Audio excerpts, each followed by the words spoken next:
Well, you might have spotted CBD in candies, in drinks, it's even in dog treats. They get email marketing for it. It's a chemical that comes from marijuana and hemp plants. And it's really surging in popularity thanks to claims it can help with a litany of medical issues. But what's really in some of those products? Two of our sister stations had a range of them tested, and Chung Puri has the results. So we have 2 strains for our CBD flower. On a recent night in Hartford, would you like CBD in it? Curious shoppers stopped by a social hour, trying out drinks, treats, and more that the vendors say contain CBD. We did not test those products.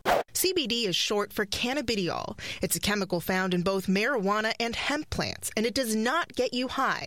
As long as it's derived from hemp, it's legal to buy over the counter. People tell us they're using CBD as a natural remedy for all kinds of health issues, ranging from pain and inflammation to anxiety and depression. I have Crohn's and colitis, so I use it on a regular basis just to keep my symptoms under control. Federal law changed last year, making hemp products easier to buy and sell, but they're not regulated. There's a lot of inconsistencies in the market right now. Chris Martinez says his lab has tested CBD products for over 400 companies.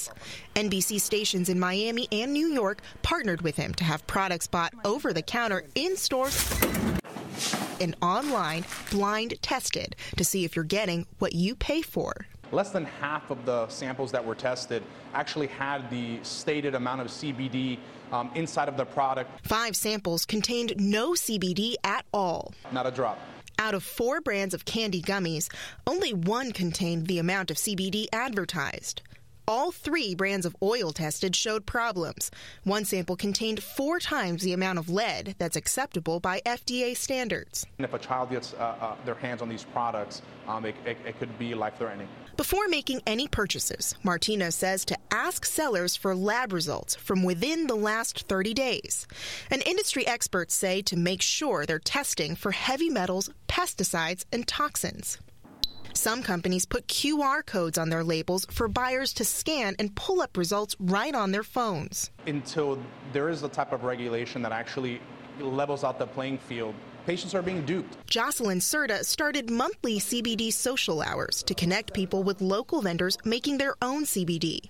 We did not test any products available there, and she's now using a CBD product that's only available at medical marijuana dispensaries. But she says with some caution and a little trial and error, CBD's pros can outweigh the cons. Because it's a gray area, these are uncharted waters. You just got to go out there and, give it a shot. The only FDA-approved use for CBD is in a treatment for severe forms of epilepsy. And the CBD products sold in dispensaries to medical marijuana patients are different from the hemp products available over the counter. See which of those brands were tested and what companies had to say about the results on NBCConnecticut.com. Just search CBD.